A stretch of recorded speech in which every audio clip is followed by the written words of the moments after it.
Magandang hapon guys, magandang hapon sa inyong lahat dyan. Maraming salamat sa inyong mga suporta. Tayo, panibagong naman tayo. Isang buwan tayo, wala tayong hanap buhay dahil gawa ng nagkasakit yung anak ko. Sana gumaling na siya ngayon, yung baby ko. So tayo, ngayon lang tayo nakapagtinda ulit sa loob ng isang buwan. Yan, nagkataon din na wala rin pasok. Sana may pasok na bukas. Yan, dito lang ako sa lugar namin nagtitinda. Yan mga idol, oh. Ano tayo, yan lugar na yan.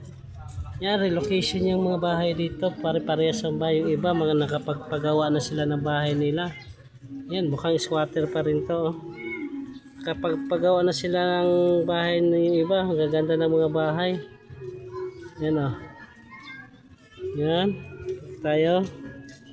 Ito tayo mga idol, ha. Sabi, sambuan din tayo walang hanap buhay.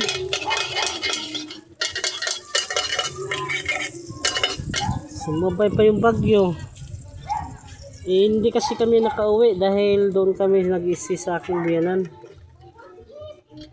Dahil malapit lang doon yung hospital ng San Lazaro, Maynila. Kaysa dito kami sa Tracy. Pagbalik naman dito sa Tracy naman, ang bahay namin binuksan pero wala silang nakukuha.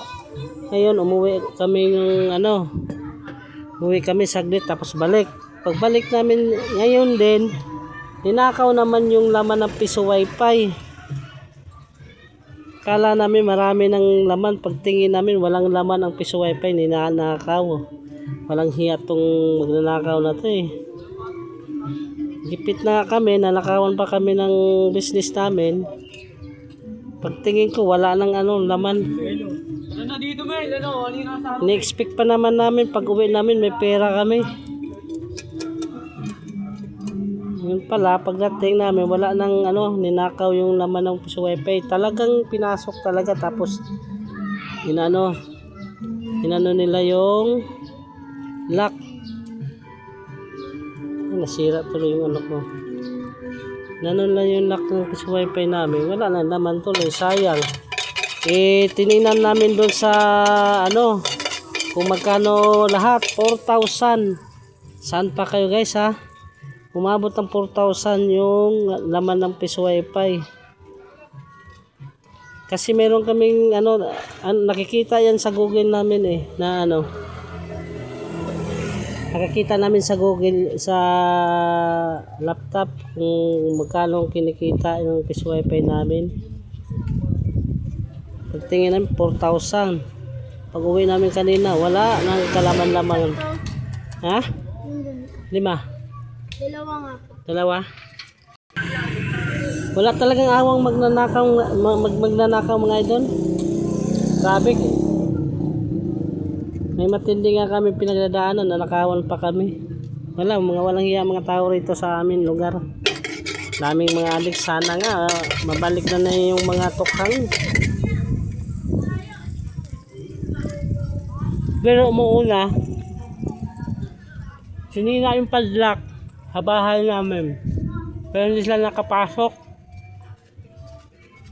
Ang alawa naman, pag uwi na namin, ang piso wifi namin, binaklas yung laman. Pero hindi nila kinuha yung wifi. Yung laman lang. Ang galing nga mga idol. Tinaklap lang yung gilid ng gilid, tapos tinuwad yung box. Yun, para yung mga barya lumabas sa ilalim. Marunong talaga, marunong ang magnanakaw. Hindi sila naawa kasi yung andun kami sa hospital, tapos yung pagkakita namin, hanap buhay namin, inanakaw pa nila. Yung mga wala talang puso, di lumalaban ng patas. Wala kami kasing hindi kami nakabili ng CCTV. Ganun din naman din pag pero malaking tulong din yung CCTV. kaso hindi namin kaya yung CCTV, mas uunahin ko pa yung pangangailangan namin sa araw-araw. Kaso mali talaga, kailangan namin talaga ng meron CCTV sa bahay. Grabe mga idol, nakita namin dun sa ano namin. Yung rate, di ba makikita nyo yan pag meron kayong ano. Nakikita namin kung magkano halaga ang kinikita ang piso wifi. Doon 4,000. Grabe, ang natira na lang siguro 10 piso, tagpipiso. Simot talaga. As in.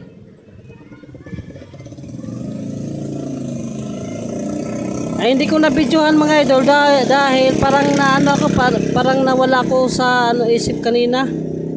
Sa galit. Kasi yung gate din namin nasira. Doon sila umakyat Sa galit ko kanina, nawala sa isip ko, mabibidyohan ko. Grabe talaga sila. Walang puso. May araw din yan sila. Wala namang magkwenta ditong mga parang rurubing. Wala ding nagrurubing. Magaling magnanakaw, sinasakto talaga nila na umuulan. Yan nakasimangot mga idol. Simangot. Padaan na natin sa tawa, sa kakain. So, wala na tayong magagawa. Andyan na. Pero masakit din. Parang ginawa lang ng alkansiya yung sa wifi namin. So papainan yun.